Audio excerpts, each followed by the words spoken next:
हम देखते हैं कि अचानक पूरे घर में किसी के जोर से चीखने की आवाज गूंजती है। आवाज इतनी तेज होती है कि घर का हर सदस्य घबरा जाता है। सभी लोग अपने अपने कमरों से भागते हुए बाहर आते हैं। सबसे आगे केतु दादा दौड़ते हुए कमरे में पहुंचते हैं। उनके पीछे रज्जी और घर के बाकी लोग भी घबराए हुए अंदर आते हैं। कमरे में पहुंचते ही सबकी नजर भाभी पर पड़ती है, जो बिस्तर पर बैठी हुई तेज तेज सांस ले रही होती हैं। उनके चेहरे पर डर साफ दिखाई दे रहा होता है।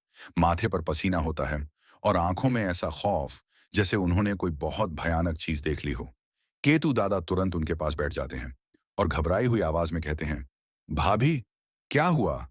आप इतनी जोर से क्यों चिल्लाईं? सब ठीक तो है ना? कहीं तबीयत तो खराब नहीं हो गई? अगर जरूरत हो तो अभी डॉक्टर को बुलाते हैं। घर के बाकी सदस्य भी चिंता से उन्हें देखने लगते हैं। किसी को समझ नहीं आता कि आखिर कुछ पल पहले तक सब ठीक था, फिर अचानक ऐसा क्या हो गया। भाभी धीरे धीरे अपनी सांसों को संभालने की कोशिश करती हैं। कुछ देर बाद वह हल्की सी मुस्कान लाकर सभी को शांत करने की कोशिश करती हैं और कहती हैं, नहीं, नहीं, तुम लोग बिल्कुल भी चिंता मत करो, मैं ठीक हूं। बस मैंने एक बहुत अजीब और डरावना सपना देख लिया था। ऐसा सपना जिसे देखकर मेरी नींद अचानक खुल गई।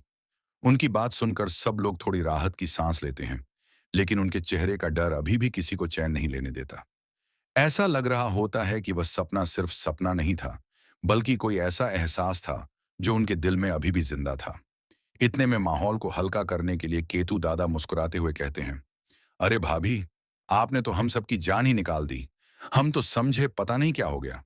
तभी रज्जी हंसते हुए बीच में बोल पड़ती है, भाभी, दरअसल असली वजह तो कुछ और है। हम दोनों ऊपर से ही बहस करते हुए आ रहे हैं। भाभी हैरानी से पूछती हैं, अरे, अब किस बात पर बहस हो रही है? रज्जी तुरंत मुस्कुराते हुए कहती है, भाभी, हम होने वाले बच्चे का नाम सोच रहे थे, लेकिन केतु दादा मान ही नहीं रहे। ये बार बार कह रहे हैं कि सबसे पहले भतीजी होगी, जबकि मुझे पूरा विश्वास है कि पहले भतीजा होगा।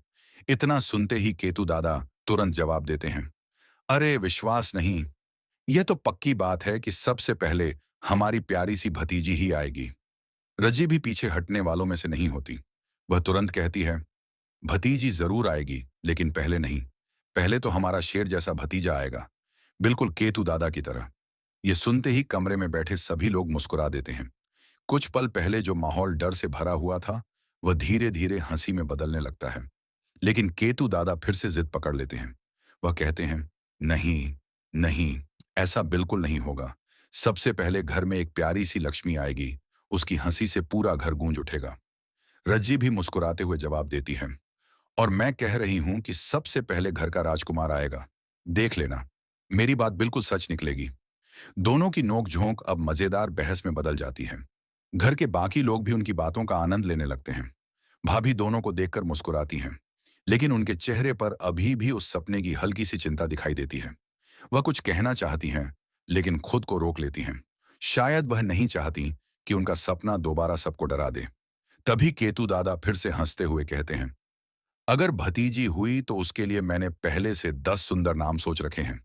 यह सुनते ही रज्जी तुरंत बोल पड़ती है, बस 10? मेरे पास तो पूरे 100 नाम तैयार हैं। अगर भतीजा हुआ तो उसका नाम ऐसा होगा कि पूरा गांव याद रखेगा। केतु दादा हंसते हुए कहते हैं, अरे, तुम्हारे 100 नाम भी हमारी एक भतीजी की मुस्कान के आगे कुछ नहीं है। रज्जी भी तुरंत जवाब देती है, और हमारे भतीजे की शरारतों के आगे तुम्हारी सारी बातें हार जाएंगी। दोनों की बातों पर पूरा परिवार खिलखिलाकर हंस पड़ता है। ऐसा लगता है कि कुछ देर पहले का डर अब पूरी तरह खत्म हो गया है। लेकिन तभी कैमरा धीरे धीरे भाभी के चेहरे पर जाता है। उनकी मुस्कान अचानक गायब होने लगती है। उनकी नजर कमरे के एक कोने पर टिक जाती है, जैसे उन्हें वहां कुछ दिखाई दिया हो। वह एक पल के लिए बिल्कुल शांत हो जाती हैं। उनके हाथ हल्के हल्के कांपने लगते हैं। बाकी किसी की नजर इस बात पर नहीं जाती, क्योंकि सभी अभी भी हंसी मजाक में व्यस्त होते हैं। लेकिन भाभी के मन में वही सपना बार बार घूम रहा होता है। उन्हें ऐसा महसूस होने लगता है कि जो उन्होंने सपने में देखा था, उसकी शुरुआत शायद हो चुकी है। वह मन ही मन सोचती हैं, क्या यह सिर्फ मेरा वहम है, या सच में कोई अनहोनी इस घर की ओर बढ़ रही है? और जैसे ही वह यह सोचती हैं, तभी घर के बाहर से अचानक किसी चीज के जोर से गिरने की आवाज आती है। पूरी हंसी एक पल में थम जाती है। सभी लोग एक दूसरे का चेहरा देखने लगते हैं। किसी को समझ नहीं आता कि आखिर बाहर कौन है, और इस रात के सन्नाटे में वह आवाज किस बात का संकेत दे रही है?